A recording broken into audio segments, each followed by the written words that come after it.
Hello friends, I am Dr. College-Pimpri, Assistant Professor in English, Mahatma Phule College-Pimpri.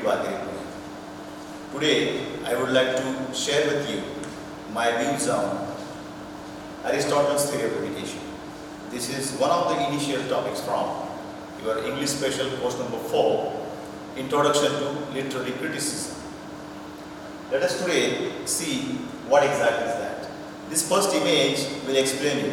We will try to create a sort of ambience in your mind as far as the very image of Aristotle is concerned.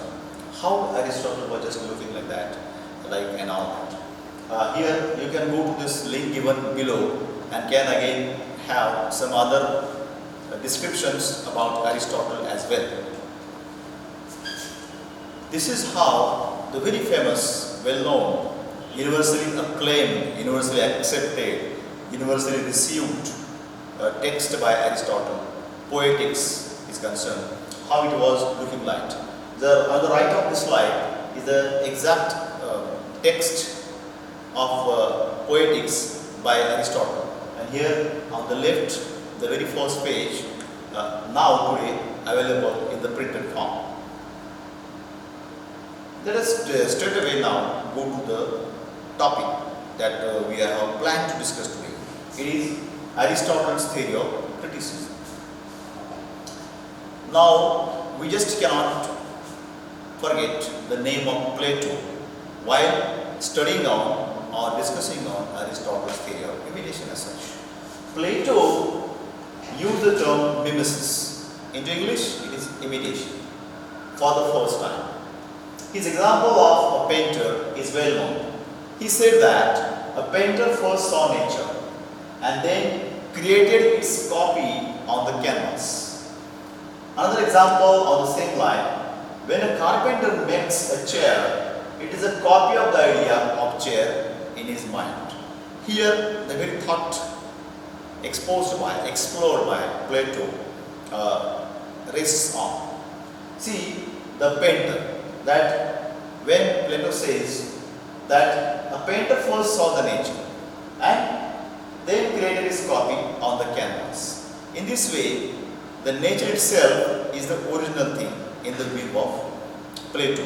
Of course, even Aristotle would not be in opposition to this belief or this thought, this way of thinking, very exercise of thinking on the originality as such.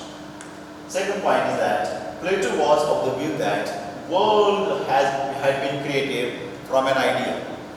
The idea was an original thing, whereas this world was its copy. Now, just don't misunderstand here, because just few minutes back I have said that nature, according to Plato, is the original thing. Of course, but the very concept of the nature, very idea behind the nature as such, is the original thing. And what we see through our senses, through our daily or worldly empowerment as such of bodily things and mental things, intellectual things, is the copy of the nature. So that's what Plato wanted to mean. He said that poetry was shadow of a shadow, thus it was twice away or removed from reality. This kind of short explanation of Plato's idea on poetry is now very famous, well known everywhere. So it means that Plato wanted to say, or what Plato had said, that poetry is the twice removed from reality. Aristotle was not the first to use the term mimesis. However, he was the first to redefine its meanings. This is very important. This is where Aristotle's contribution lies. He explained meaning of this term in order to defend poetry, which is called Aristotle's theory of imitation, or Aristotle's concept of imitation as such. Let us have just introductory, informative things about Aristotle. Aristotle lived from 384 to 322 before Christ and was Plato's disciple for several years. He was a highly learned scholar and had mastered a wide variety of subjects. Those were the days where a student can learn many different disciplines under one roof. He was a highly learned scholar and had mastered a wide variety of subjects. Later on, he built his own academy at Lyceum. In 342 before Christ, he was invited to Macedonia, where he became the tutor and mentor of Alexander the Great. Now this is a name that known again to everyone. So you can see the hierarchy or the galaxy of such great personalities from ancient Greece. Aristotle's treatise Poetics, 335 before Christ, is a reply to his own teacher, mentor Plato. It is the foundation of all the critical theories that are in form and practice till date. You can have very proper understanding of this statement here, because till today we just cannot disown or cannot deny the legacy of Aristotle's thoughts in the area of literary criticism as such. Even today, the very beginning of literary criticism lies only with these personalities, these philosophers, these thinkers. Aristotle's limitation was that he had the time and texts, poets of his own time before him, while forming his arguments on poetry. This is obvious that this would be right with anybody under the sky. Even today, you and I do have this limitation with us. Now today we have many different kind of languages, many different kind of incidents, historical events, even the scientific experience before us, and therefore we can say that we have these many scientists, these many men of later, many critics, these many thinkers and educationists before us. But when Aristotle had written it or composed his ideas on the area of poetics as such, he had the playwrights of the time, he had the social events of the time before him. Aristotle redefined meanings of imitation. This is very important, redefined. It means that he elaborated further. I mean, when his master, his teacher, his mentor, Plato, taught him, that he definitely have thought over them, the things, the concepts cleared by his teacher, Plato, to him.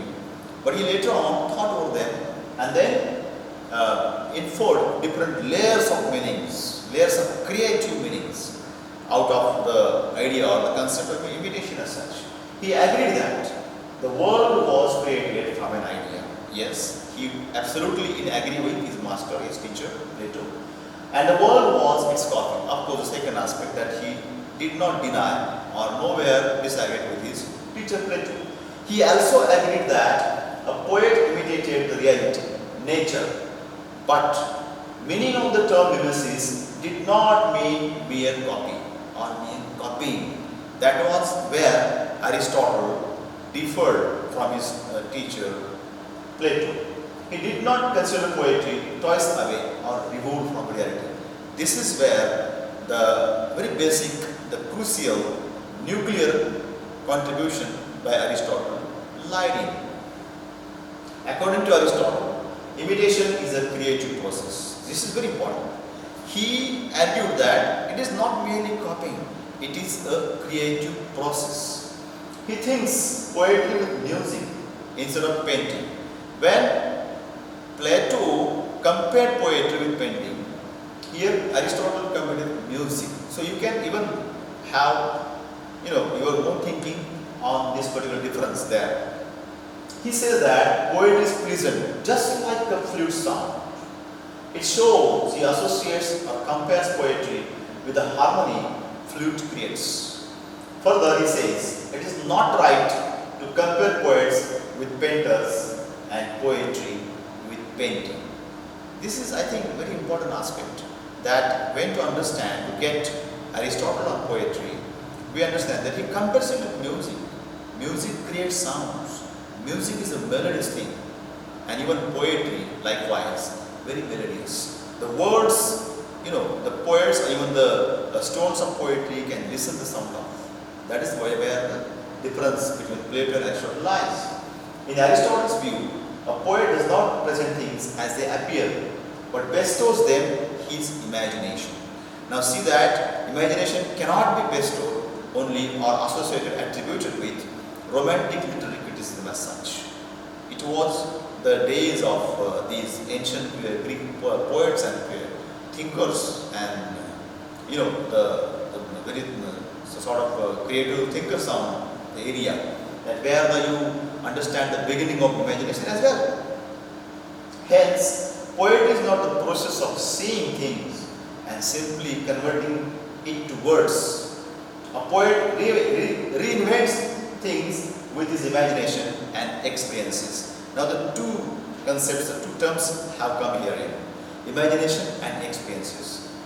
We always say that literature is essentially imaginative and should be based on experiences. Otherwise, there would not be one-to-one or direct or very authentic, genuine kind of representation of one's thoughts or experiences into literary form, darker.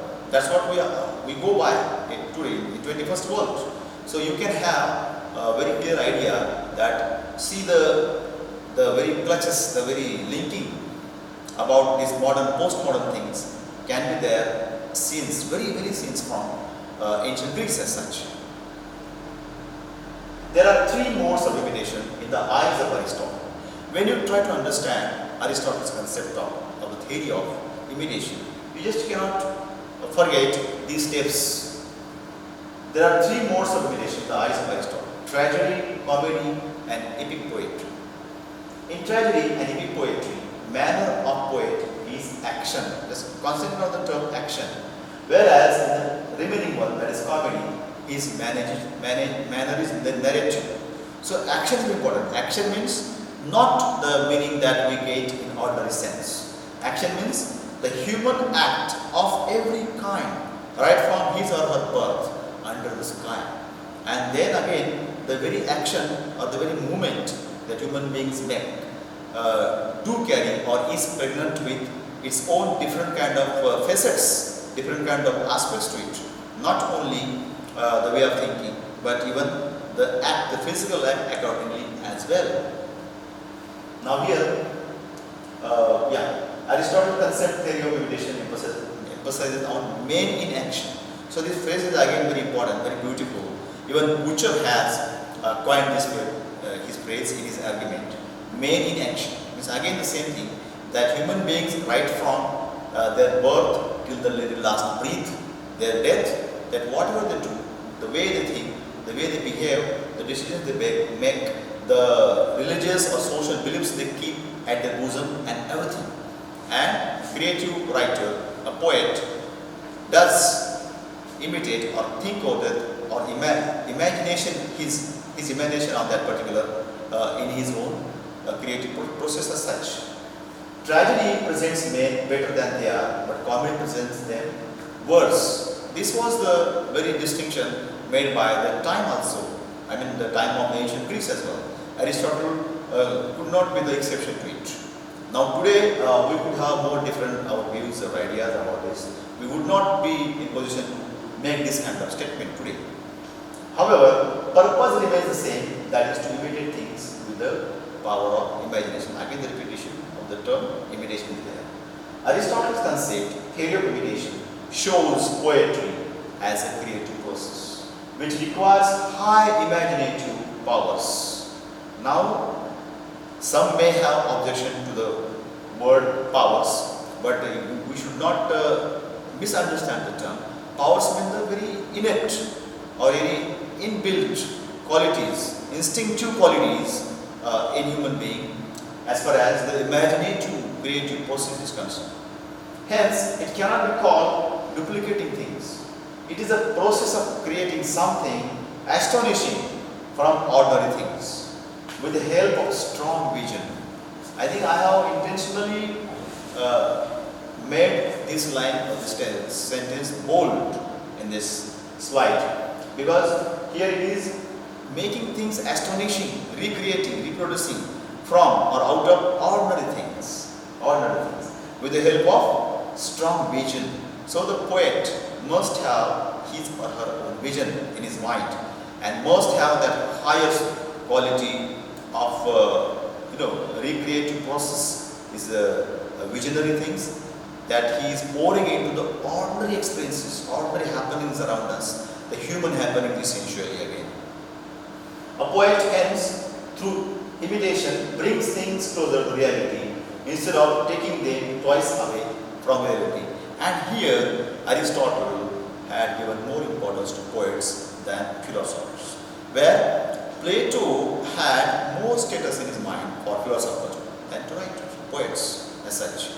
Here, it's very important difference between Plato and his disciple Aristotle. And Butcher's text on Aristotle poetics is an authority in this area, and you can go through that text properly.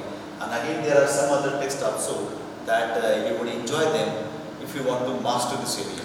Because so far you have studied either a given text, for example, a play, then a novel and a short story or like. But now, if you want to just master this area, you have to think over the concepts as such. Take example of known to you from here and there. Even more television serials that you watch every evening at your home, you can infer or can exemplify, justify the concepts by Aristotle and Plato, even from those things also, your own experiences. And that will make you very properly touched with, belong to literature as such. And here my presentation ends, and I would like to just close here and would like to share some other views on this area in my some other lectures as well. I wish you stay home, stay safe, stay strong. Thank you. Thank you very much.